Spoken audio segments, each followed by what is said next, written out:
Bonjour et bienvenue sur la mécanique universelle. Alors aujourd'hui, nous sommes samedi 5 novembre 2022 et je continue mes dérivations à partir de cet ouvrage Hegel, voilà, sa philosophie, donc sa vie, son œuvre, avec un exposé de sa philosophie par Jacques Dont. En 1967 a été écrit cet ouvrage. Alors, je pratique de cette façon, c'est-à-dire je lis, je découvre. J'ai pas lu avant, et donc, et puis à partir de là, je donne des points de vue et pars toujours en lien plus ou moins avec ce que j'ai écrit sur le site mécaniqueuniverselle.net, où je parle de... Il y a une partie qui s'intéresse à la politique de la cité, maintenant qui est une cité planétaire, hein, du village planétaire, la politique au sens grec du terme, et une grande partie qui s'intéresse à l'évolution de l'humanité, sa finalité, en somme. Où je dis, l'humanité est destinée à atteindre son ultime perfection, la paix universelle, et selon moi, cette quête est spirituelle, mais spirituelle, pas religieuse. C'est une sorte d'ensemble comment dire,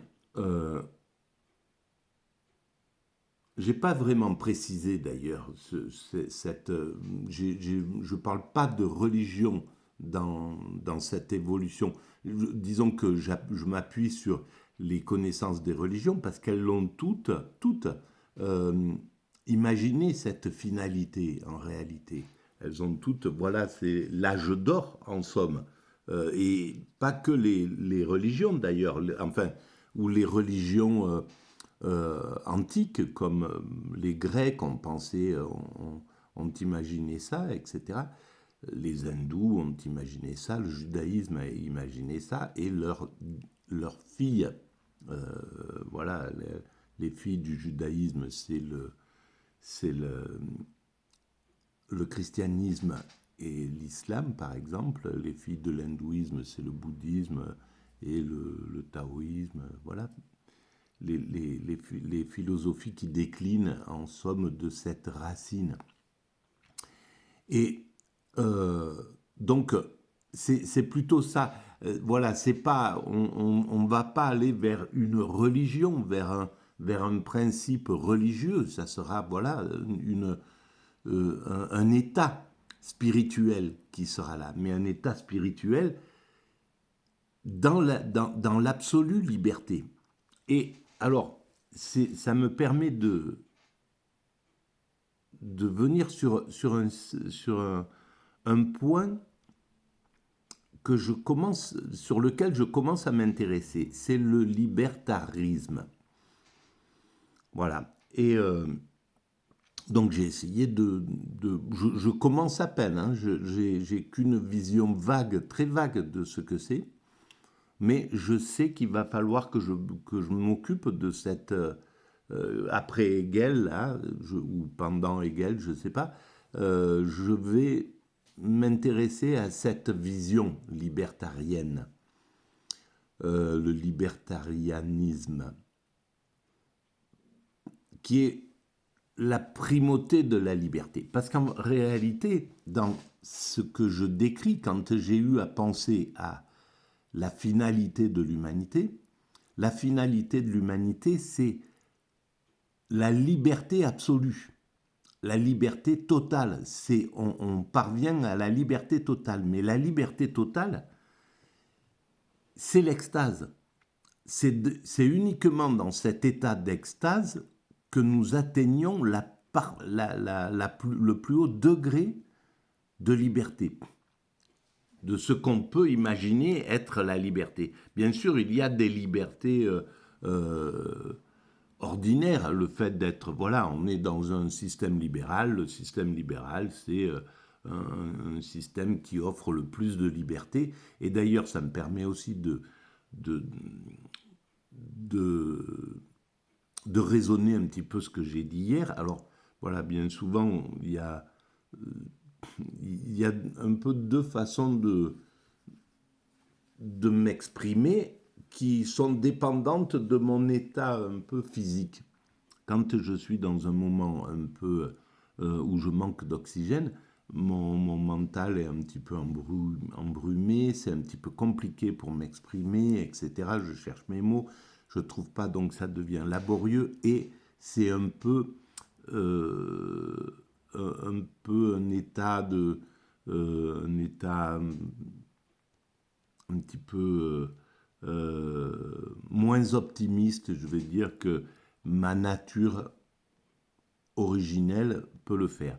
Et donc, je vais poser, hier j'ai parlé et j'ai posé des idées, mais sans vraiment les préciser, donc, et qui méritent vraiment d'être précisées. Par exemple, voilà, je parle je parlais de deux façons entre l'Orient et l'Occident, deux façons de l'Orient, le monde musulman par exemple. Mais pas que, hein, il y a aussi, on retrouve un système traditionnel dans d'autres cultures, évidemment, même dans le christianisme, etc. Mais un monde traditionnel qui couvre les femmes, hein, ou qui demande aux femmes de se couvrir, etc., ou qui couvre les femmes, en, par rapport à en face un Occident qui les découvre, qui demande à travers la pub, etc., à montrer de plus en plus les femmes dans leur nudité ou dans des apparats de désir, etc. Bon, ces deux formes d'exister. Moi, je ne critique pas, ce n'est pas une question de critique, j'essaie d'analyser, de comprendre simplement, c'est ce que je voulais dire.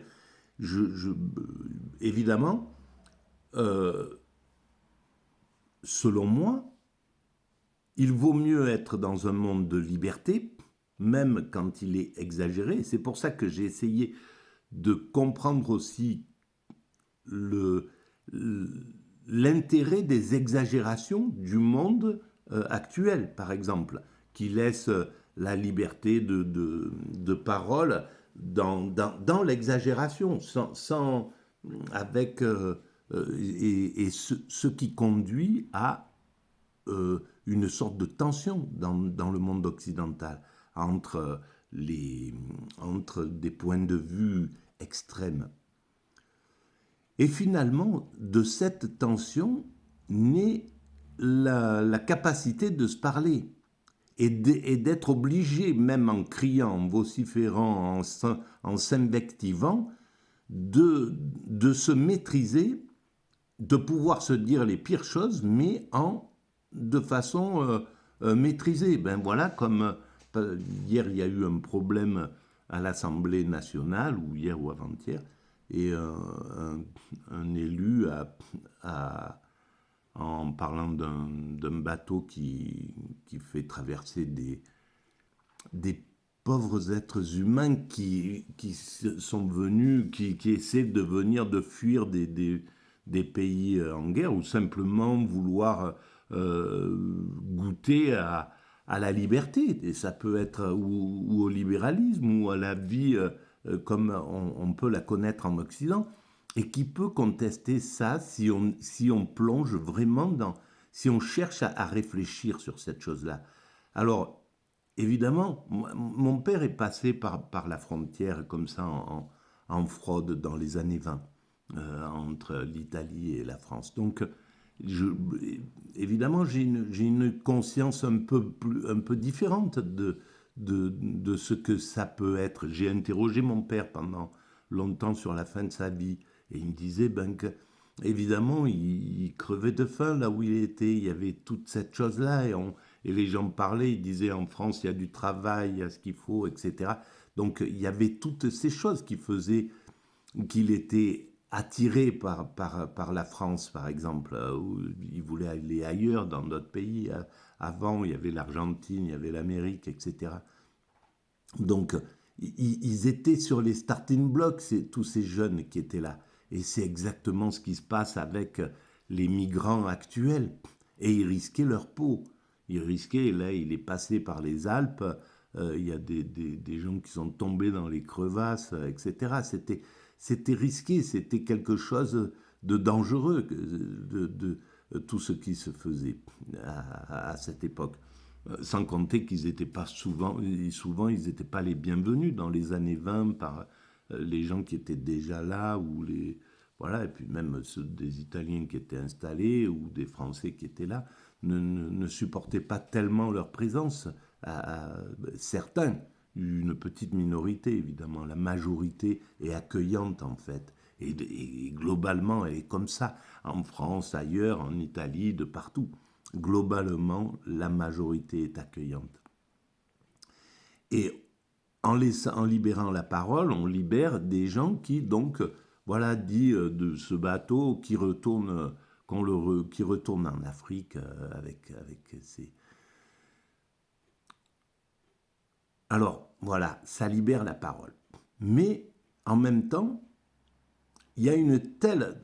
Voilà, chaque débordement, il y a une permission dans la zone grise, on peut dire des choses, mais vraiment incroyables, hein, et des deux côtés, du centre, de partout. C'est pas une question de politique, clairement, mais simplement, en libérant la parole, il y a cette chose-là. Mais dans le système libéral, ou libertarien, en somme, qui veut s'installer. Par exemple, c'est ce que préconise, me semble-t-il, Elon Musk euh, sur, en achetant Twitter et en libérant la parole de,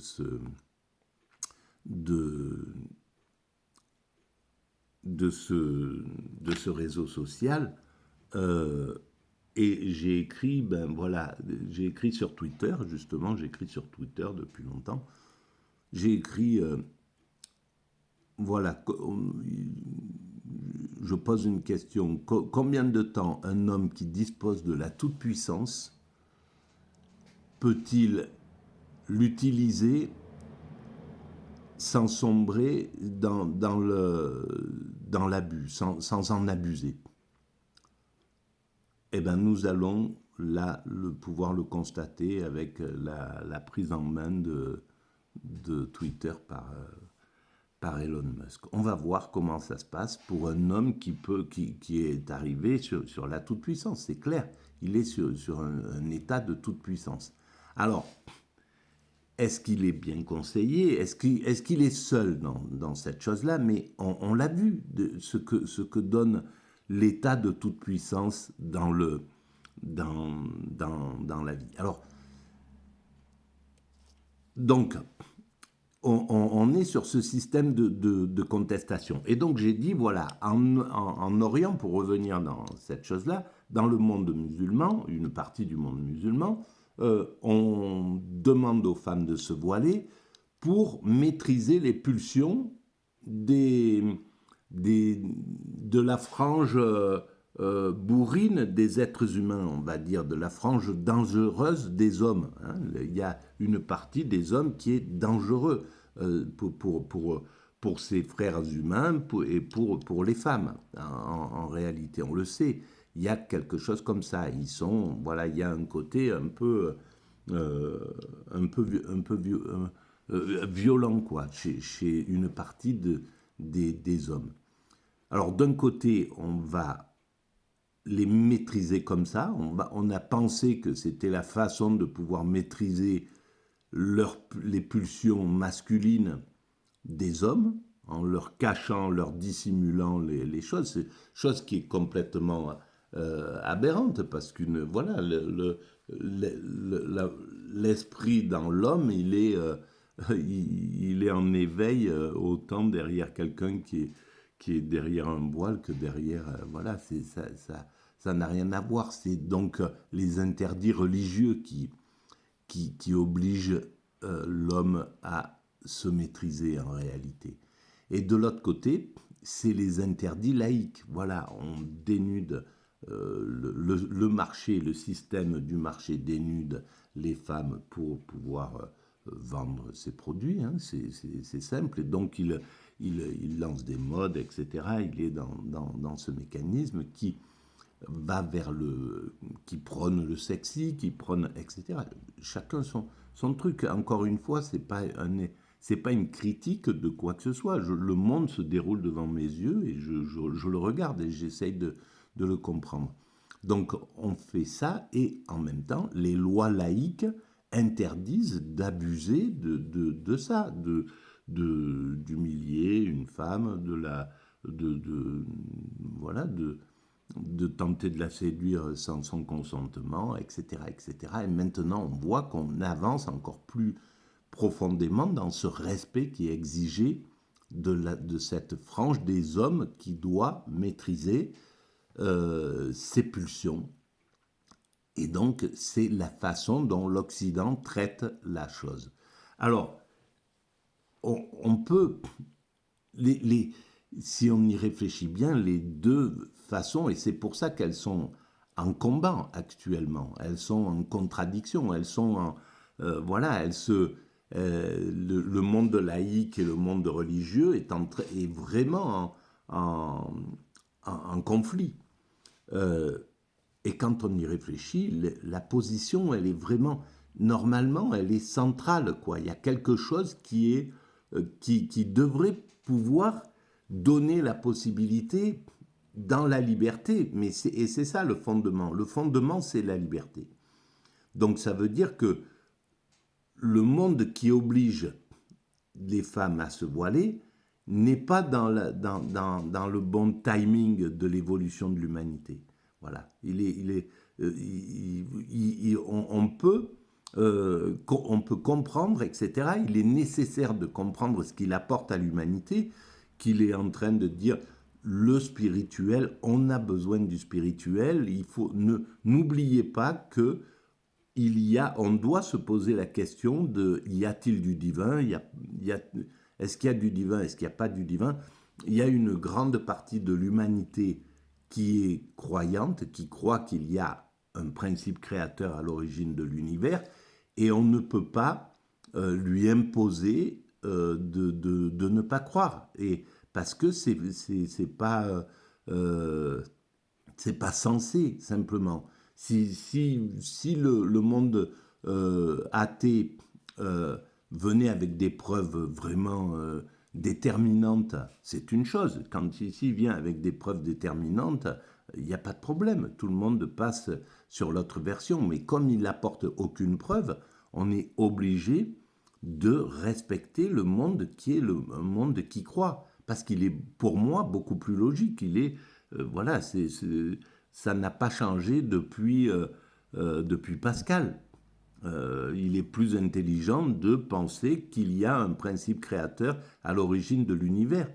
Et voilà, pour ne pas croire à cela, il faut simplement ne pas se poser la question et dire il y a pas, Dieu n'existe pas. Mais sans évoluer dans la question.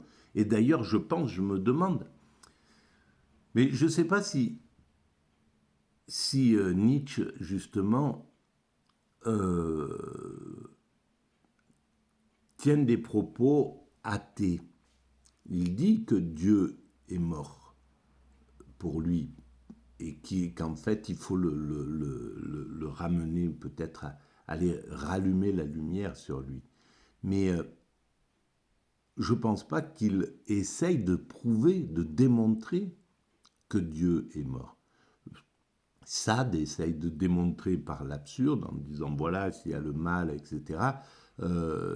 Voilà, il va essayer de le prouver. Mais là, actuellement, les athées euh, qui ont qui sont dans l'hypermatérialisme, justement, peut-être ce système libertarien, justement, il faudra que je plonge un peu plus profondément dans cette dimension, dans cette proposition, qui a des côtés extrêmement intéressants, hein, en réalité. J'y ai pensé hier soir, justement après l'exagération que j'ai fait dans la vidéo précédente. Voilà, donc, mais il n'y a pas de... Donc, même ce côté d'ultra-liberté qui rejoint l'anarchisme, il faut le dire, est super intéressant. Mais il y a quelque chose qui fait qu'il n'est pas praticable, à mon sens. Hein. On le voit, quand il est... évidemment, il y a de la liberté. Là, le néolibéralisme, admettons que le néolibéralisme, c'est le petit... c'est l'enfant du libertalisme. C'est le libertalisme puissance 1, quoi, hein, sur une échelle de 10. Ou puissance 2, 3, admettons. Voilà.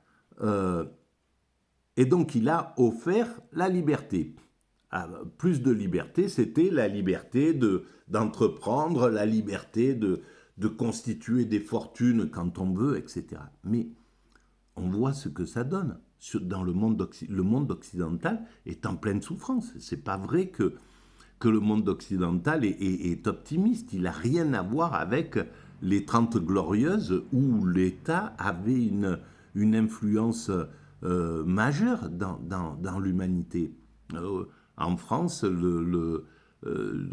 tout un tas de choses essentielles étaient soutenues par l'État et stimulées par l'État et dopées par l'État. L'école, les hôpitaux, les transports, etc., le gaz, l'électricité, les choses comme ça, ça fonctionnait à merveille. Les ouvriers n'étaient pas stressés, les ouvriers avaient leur truc. Alors, voilà, le système libéral détruit ces conditions de bonheur du monde ouvrier, d'abord. Il le détruit, il rend pas les ouvriers heureux, le libertalisme. Et si Elon Musk est un libertalien, eh ben là, on le voit, il vient, il vire comme ça quelqu'un au bout d'une table, il montre exactement les défauts de laisser la liberté au patronat, en réalité. Il montre tout à fait les défauts. Donc, il arrive là, il vire la moitié du personnel sans complexe. Donc, les gens sont ils sont sur une crainte, c'est tout, parce que tu passes d'un monde où tu es normalement tu es dans une entreprise chérie, etc., et puis tu vas te retrouver. Donc, à partir de là, il y a un levier qui est hallucinant sur la vie d'un être humain. Donc, moi, je suis pour le fait que ça soit extrêmement compliqué. On ne peut pas utiliser les êtres humains comme ça, dans ce sens-là. Ensuite, il est dans un système, un système libéral, ultra-libéral, ne peut que grossir. C'est impossible qu'il reste sur une position statique. Donc, il est obligé de trouver les moyens de faire payer par les utilisateurs, etc., etc. Alors oui, le peuple a le choix. D'ailleurs, je l'ai écrit sur Twitter.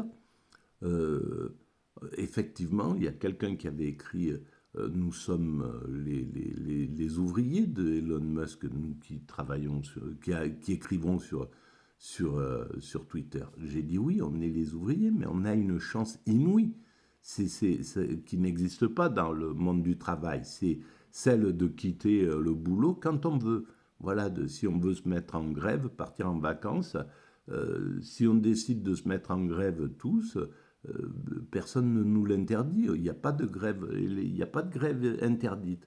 Donc on peut faire comprendre au patron que c'est dangereux, qu'on ne veut pas ça, qu'on ne veut pas payer, par exemple, qu'on ne veut pas telle ou telle nouvelle proposition qu'il ne manquera pas de faire. Voilà. Après, c'est qu'une question de solidarité, quoi, en somme. Entre les utilisateurs. Voilà. Bon, bref, c'est toujours un des avantages aussi du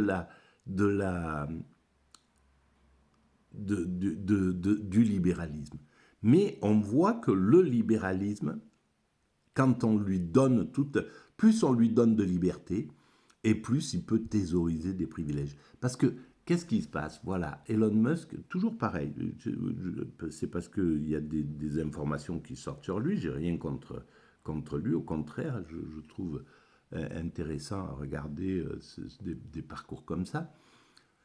Mais il se trouve qu'il a, disent-ils, sur Internet, il a le PIB de la Grèce. Voilà. Imaginons que cet être humain-là, qu'on puisse plonger dans le libertarisme, qu'on soit dans un mouvement libertarien. Donc, il a droit de faire ce qu'il veut, d'acheter tous les médias qu'il veut. Là, il peut se payer des médias en pagaille sur toute la planète. Avec ces 250 milliards, il peut acheter des hectares et des hectares de terre sur toute la planète. Je ne sais pas combien il pourrait s'acheter de choses, mais ça serait bon à calculer d'ailleurs. Voilà. Donc, un être humain peut s'acheter, il peut s'acheter un État, il peut s'acheter un pays, il peut s'acheter une politique, il peut s'acheter tout un tas de choses sans garde-fou, s'il n'y a pas de garde-fou. Et il peut transmettre, alors lui, il a une vision intéressante de l'humanité, il a une vision un peu universaliste, il voudrait, bien que il n'est pas de... Malheureusement, c'est une belle vision, mais si elle n'a pas de spiritualité, si elle n'a pas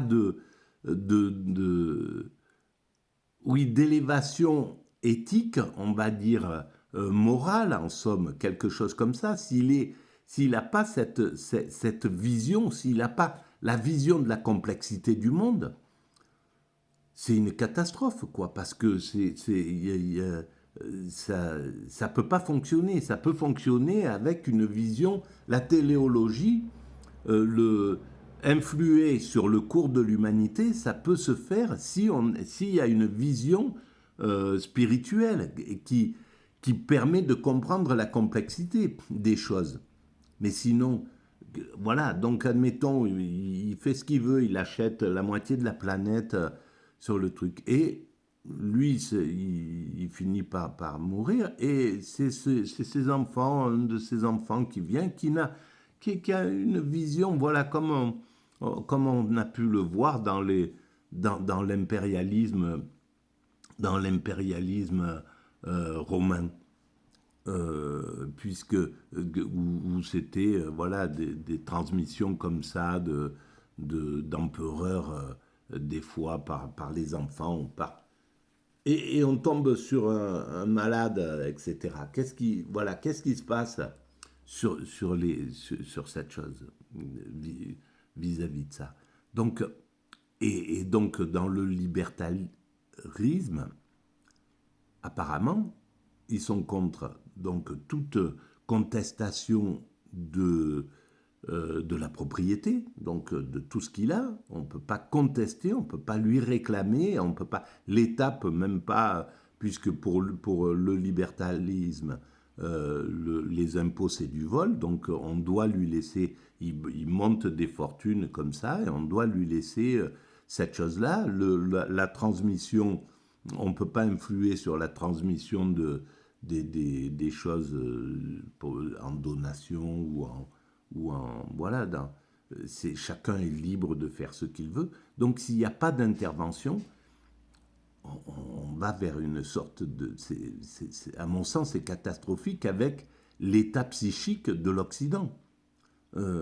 Si l'Occident était dans un état psychique comme on l'a connu à la sortie de la guerre, c'est-à-dire le comité de la résistance, voilà, c'est une vision qui est complètement d'une évolution pour le peuple, quoi, qui comprend vraiment ce que c'est que le peuple, qui a une vraie vision de ce qui est important pour le peuple, lui apporter la sécurité sociale, la sécurité au travail, etc., des choses comme ça. Le fait de pouvoir manger, avoir un logement pour tout le monde. Bon, voilà, si on a une vision comme ça, c'est une chose, mais si on a une vision tout simplement libertarienne des choses et matérialiste, c'est pas vivable, à mon sens, sous cet angle-là.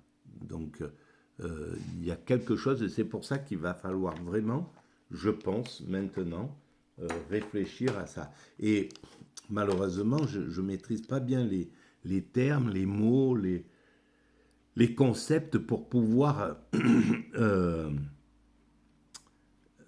clarifier vraiment bien ma pensée, parce qu'elle n'est pas... Voilà, je ne suis pas contre je pense que même l'idée libertarienne a des choses importantes à apporter. Mais, à mon sens,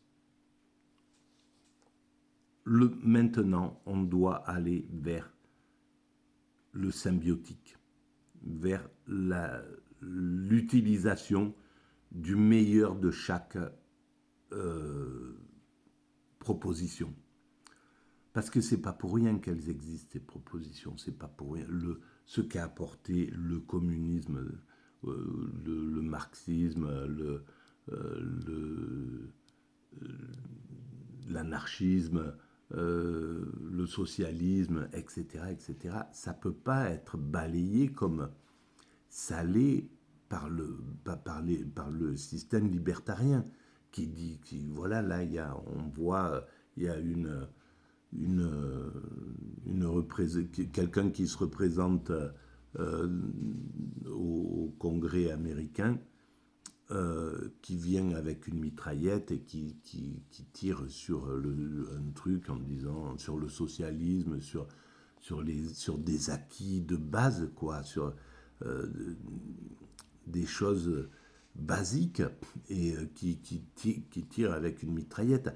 Et si le mouvement, par exemple le fait de répandre des armes aux États-Unis, de laisser la liberté, comme le néolibéralisme depuis 40 ans le laisse, si ça avait amélioré le sort des Américains, si les Américains étaient plus heureux là, moins violents, moins de violence, moins de disparité entre riches et pauvres, moins d'obèses, moins de... Je ne sais pas. Si c'était le cas, alors on pourrait dire, oui, ben c'est bien, allons-y vers le libertarisme. Mais toute la liberté qui a été offerte là au patronat, aux États-Unis, aux oligarques, à l'oligarchie, aux riches, en somme, tout ce qui découle de cet ultralibéralisme, eh ben, on peut voir que c'est une horreur, quoi. C'est pas vrai que de permettre à chacun d'avoir des armes, ça adoucit les mœurs. C'est complètement dingue. Et encore, on n'a pas vu le pire, hein, je pense. Donc, déjà, il faudrait analyser, il faudrait vraiment faire une comparaison entre les 30 glorieuses et les 30 qui ont suivi, vraiment une observation minutieuse de ces choses-là. Alors évidemment, il y a un tas de choses qui ont évolué. Le libertarisme amène des libertés pour les homosexuels, pour tout un tas de choses, pour l'avortement, pour beaucoup de positions. Mais en même temps, on se rend compte que il entraîne aussi une radicalité mentale qui va faire que évidemment, il y a des choses à réfléchir. On ne peut pas faire de l'avortement une usine. Ça ne peut pas être quelque chose qu'on fait comme ça, comme on fait de la chirurgie esthétique, et même pareil pour la chirurgie esthétique. Ça ne peut pas devenir quelque chose de... C'est insensé, on est dans de l'insensé. Donc il y a quelque chose à faire en aval pour éviter le plus possible, etc. C'est ce que voudrait dire finalement le monde un peu bourrin, on va dire, qui va réclamer la fin de l'avortement total, mais en fait, il conteste, je pense, à mon sens, hein, j'espère au moins, des exagérations. Et donc, il devrait y avoir moyen de pouvoir discuter de tout ça et pouvoir dire, oui, effectivement, c'est ce que j'ai écrit il y a 20 ans sur la mécanique universelle. C'est un gain énorme, l'avortement pour une humanité comme ça, plutôt que ce qui se faisait, ce qui se pratiquait avant, etc. Mais l'humanité, elle avait en charge de faire en sorte que ça soit quelque chose qui devienne extrêmement marginal. Donc, qui est une éducation superbe. Et sauf que ce libéralisme, il donne des libertés, mais il ne travaille pas le sens des libertés, parce qu'il est bête, parce qu'il est idiot en somme. Et c'est le problème des propositions des libertariens américains, quoi, hein, d'une certaine façon. Il n'y a pas de réflexion. On donne les choses sans une grande réflexion de la complexité. Et pourquoi il n'y a pas cette réflexion de la complexité? Parce que la complexité inclut le spirituel, inclut l'idéalisme. Voilà, pas que le matérialisme. Il y a une partie idéaliste derrière qui est liée à l'intelligence spirituelle, pas la religion, je le redis encore une fois, c'est la spiritualité à un degré, à un degré qui est supérieur, qui inclut la bienveillance, qui inclut la capacité d'aimer son prochain, qui inclut voilà, des valeurs fondamentales qui sont dans, les, dans les choses et qui commencent à être transmises dans les lois laïques, hein, quoi qu'il arrive. Mais dans la transmission entre dans la passation du pouvoir entre euh, euh, les lois religieuses, la morale religieuse et la loi laïque, il y a une sorte de vide là. On est dans une sorte de no man's land. Ça traverse, hein, et l'amour du prochain passe dans les lois laïques, doucement. C'est en train d'y passer. La complexité est en train d'y passer. Mais ça prend du temps. Et dans cette période-là, c'est une période chaotique. Parce qu'on perd la morale, notre morale, on ne veut plus en entendre parler dans le monde occidental. Hein, on écarte la morale, on ne veut pas qu'elle interfère dans la vie. Et les lois laïques ne sont pas encore suffisamment achalandées pour pouvoir prendre en main cette morale. Voilà, donc quelqu'un peut abuser simplement, voilà, en disant il faut être décomplexé. Voilà, on n'a pas à être complexé de tel ou tel truc. Euh, voilà, d'un côté, on va avoir le wokisme qui va dire il faut se regarder en face sur ce qu'on a fait. Si on veut faire évoluer l'Occident, c'est obligé. Bien sûr qu'il y a eu des choses, des réalisations importantes, intéressantes, etc. Mais il faut se regarder en face.